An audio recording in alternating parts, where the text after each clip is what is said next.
Shalom, saudara, sahabat yang terkasih, keluarga yang dikasihi. Kita bersama lagi di dalam renungan harian kita pada hari ini. Mari kita berdoa. Tuhan, kami berdoa terlebih dahulu agar kami dapat menyerahkan hati pikiran kami sehingga kami dapat mengerti nasihat-Mu bagi kami. Terima kasih Bapa, dalam nama Yesus. Amin. Judul firman Tuhan pada hari ini adalah apa yang mereka lihat di rumahmu. Ayat renungan Yesaya 39 ayat 4.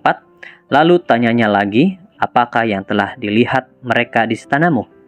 Jawab Hizkia, semua yang ada di istanaku telah mereka lihat. Tidak ada barang yang tidak kuperlihatkan kepada mereka di perbendaharaanku. Raja Hizkia sakit dengan satu penyakit yang serius. Tetapi Tuhan mendengar doanya dan memulihkan kesehatannya. Apabila Yesaya memberitahu raja bahwa dia akan menjadi objek kasih karunia ilahi, dia juga memberi Hizkia satu tanda.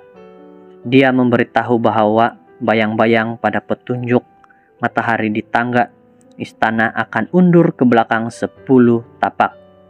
Fenomena yang ajaib ini diperhatikan dari Mesopotamia yang jauh. Raja Babel, Mordak-Baladan, menghantar utusan untuk menyapa Hizkia atas kesembuhannya. Kita tahu Mordak-Baladan mempunyai niat yang lain. Dia mau Hizkia menjadi sekutunya untuk berperang melawan Asyur. Merasa dihormati atas lawatan para utusan itu, Hizkia tidak teragak-agak untuk menunjukkan kepada mereka semua harta dan gudang senjatanya. Tidak menyadari bahwa dia sedang diuji, Hizkia benar-benar telah gagal. Penulis buku Tawarik berkata, ketika itu Allah meninggalkan dia untuk mencobainya, supaya diketahui segala isi hatinya. 2 Tawarik 32 ayat 31. Pada waktu ini, Nabi datang kepada raja dan menanyakan soal dalam teks pembuka kita. Apakah yang telah dilihat mereka di istanamu? Soal yang sama itu ditanyakan kepada kita oleh malaikat-malaikat selepas kita mempunyai tetamu di rumah kita sendiri. Mereka juga bertanya, apakah yang telah dilihat mereka di rumahmu? Apa yang orang lain lihat di rumah kita boleh dibagikan kepada 3 kumpulan. Pertama, dalam sesetengah rumah, orang paling banyak melihat harta benda. Mereka melihat perabot mewah, langsir indah, dan barang-barang perak yang mengagumkan. Rumah-rumah sedemikian adalah seperti museum, tetapi lebih lagi. Kedua, terdapat sesetengah rumah di mana para tetamu paling melihat orang-orang yang tinggal di dalam rumah tersebut. Mereka mungkin melihat penghuni rumah yang lemah lembut, suri rumah yang bertalenta atau sombong, anak-anak yang kadang-kadang menguasai ruang bilik seperti pemerintah zalim yang kecil, dan akhir sekali terdapat rumah di mana para tetamu paling terkesan bukan oleh barang-barang atau oleh orang-orang, tetapi oleh suasana rumah itu. Mungkin ia dipenuhi dengan damai, sejahtera, dan kebaktian. Para tetamu meninggalkan rumah-rumah yang sedemikian dengan didorong dalam iman mereka kepada Tuhan.